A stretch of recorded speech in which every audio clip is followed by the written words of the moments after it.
Muy buenas noches, mi nombre es Diana Marcela Tolia Costa. En el día de hoy voy a hacer una propuesta de entrevista a un menor víctima de un delito sexual.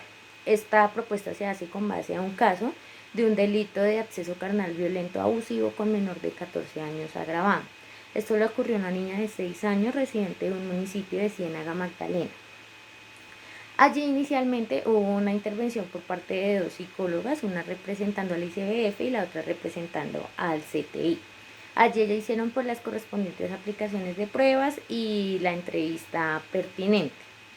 Inicialmente este material aportado con ellas en complemento con los informes dados por medicina legal, pues encaminaron y orientaron al juez a tomar una decisión y así también condenar al hombre señalado de cometer este delito, perdón.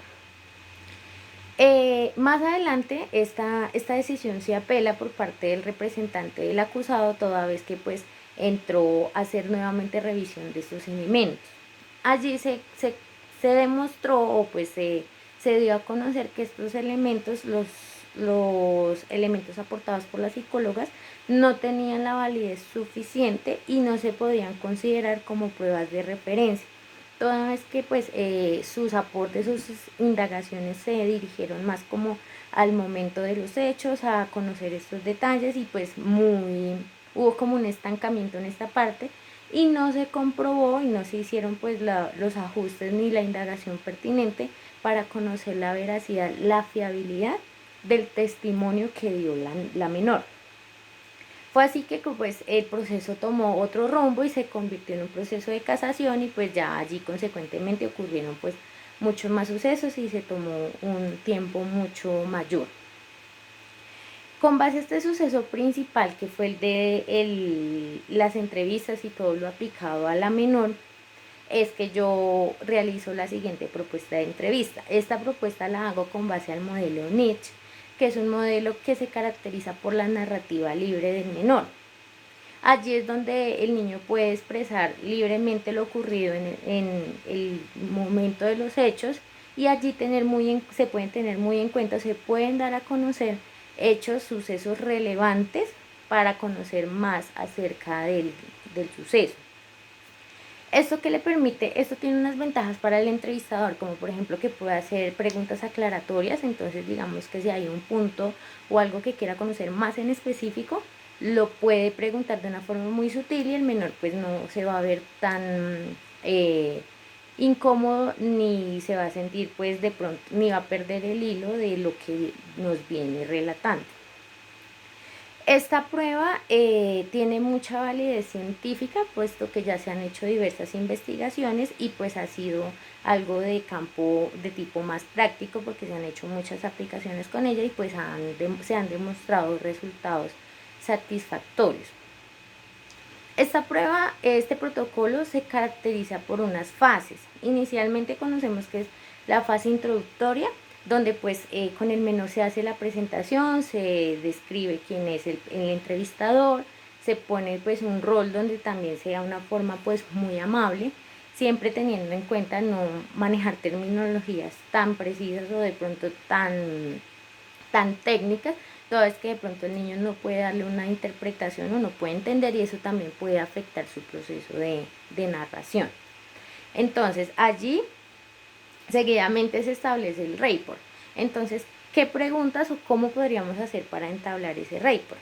Es importante que hay preguntas que son ya muy obvias, que no podemos hacer y que no se deben hacer, como por ejemplo, datos como el lugar de los hechos, la ciudad de los hechos, la hora, porque pues digamos que esa información ya la conocemos previamente. Entonces, ¿qué preguntas se pueden hacer?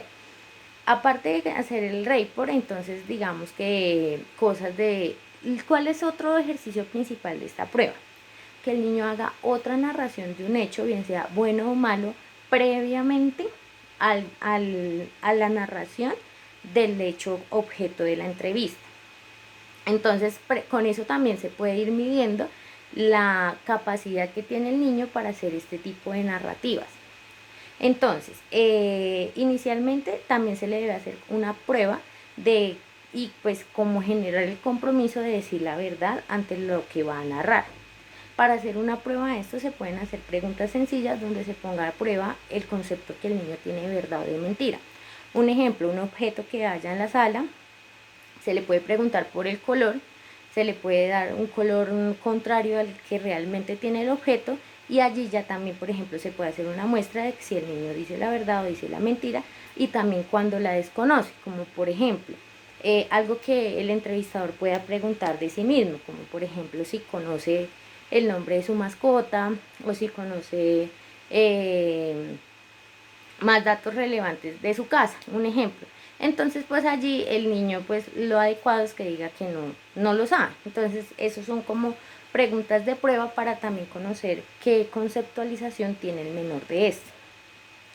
De allí ya empezamos a hacer pues el ejercicio de narrativa, preguntándole por ejemplo qué hizo su día anterior, preguntándole también cómo establecemos el rey, preguntándole por ejemplo por algún deporte que practique. Entonces un ejemplo, que el menor nos diga que le gusta montar bicicleta, entonces le podemos preguntar, bueno, quiero que me cuentes cómo aprendiste a manejar la bicicleta, quién te enseñó, cómo lo hiciste, qué te ocurrió, te caíste, te levantaste, y entonces que el niño se empiece como a desenvolver contándonos sucesos como esos.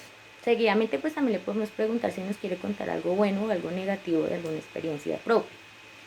Una vez ya de pronto hemos socializado, ya hemos entablado más conversación con el menor, pues ya empezamos a hacer preguntas de transición, muy lentamente manejando un lenguaje pues muy sutil, teniendo muy en cuenta de no hacer preguntas que sean muy sugestivas, como por ejemplo llegar directamente a la pregunta del suceso o preguntarle como nuevamente cuál fue el delito que ocurrió. Pues ya nosotros conocemos esa información, entonces la idea no es revictimizar al menor, sino hacer preguntas muy, podríamos decirlo pues, muy tácticas para que el menor pues nos vaya contando poco a poco y se genere esta confianza. Entonces, ya le podemos decir que ya que se generó, ya que nos contó un poco más de él, pues que sabemos, tenemos un ejemplo. Tengo un conocimiento que te ocurrió algo. Quiero que por favor me cuentes todo lo que ocurrió allí. Entonces, pues que el niño empiece poco a poco a contarnos pues esta información. Cuando hay de pronto información que nos queda en duda, podemos generar preguntas, por ejemplo, ¿por qué no le comentó a nadie? Si, por ejemplo, el menor dice, no, es que me tocó, entonces esa es una pregunta que nos queda muy abierta, entonces lo ideal, pues sí, de una forma muy tentativa, o sea, muy táctica, perdón, decirle, bueno, ¿qué partes de tu cuerpo tocó? Hay un aspecto que es muy importante que se puede ir indagando mediante la entrevista, es pues también conocer el niño qué conceptos tiene sobre, por ejemplo, los órganos reproductivos, cómo identifica su sexo. Entonces ya allí, pues mediante las respuestas que ellos nos vayan dando, pues nosotros también podemos generar esa interpretación, o si no, pues de pronto realizar estas preguntas aclaratorias.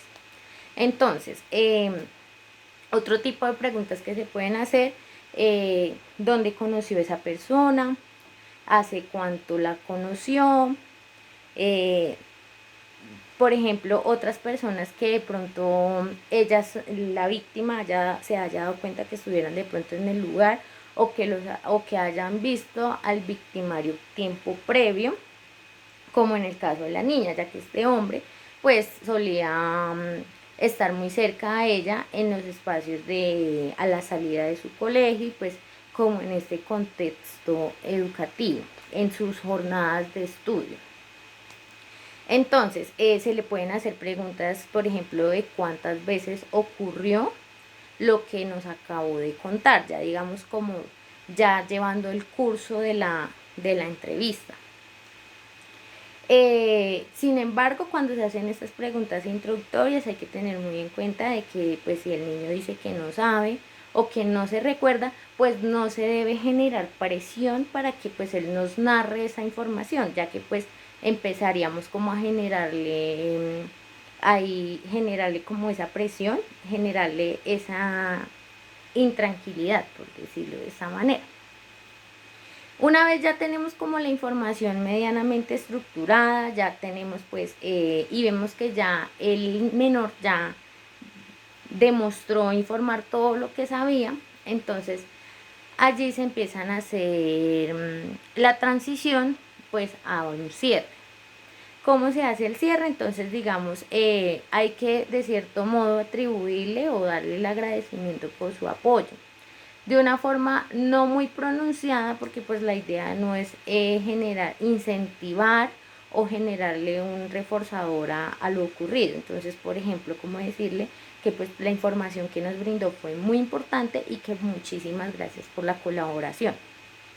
Luego pues se hace como la pregunta abierta de si hay alguna otra información que nos quiera contar de una forma pues muy tranquila, siempre sin generar presión en él. Si ya definitivamente de pronto no nos va a dar más información o él ya nos dice que pues eso es todo lo que él recuerda, todo lo que ocurrió, entonces pues ya se empieza a hacer el cierre más formal, por ejemplo informando la hora de que ya se da por terminada la entrevista. Y hay que empezar a generar preguntas neutras, porque ¿cuál es la idea?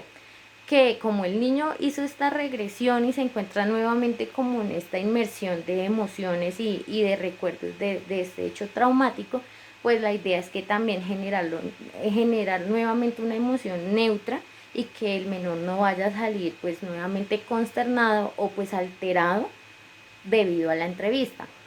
Entonces ya hay la idea de generar preguntas neutras para que él vuelva otra vez como a tomar la normalidad de su cotidianidad. Entonces, por ejemplo, en este caso le podríamos preguntar qué va a hacer después de salir de la entrevista o qué va a hacer al día siguiente, o por ejemplo preguntas de sus amigos, que qué tipo de amigos tiene, o digamos esas preguntas se pueden hacer al inicio de la entrevista. Entonces si digamos el menor nos mencionó un mejor amigo, podemos volver a la neutralidad final de la entrevista preguntándole nuevamente por ese amigo. Entonces, por ejemplo, no, ¿cuándo te vas a ver con tu amigo?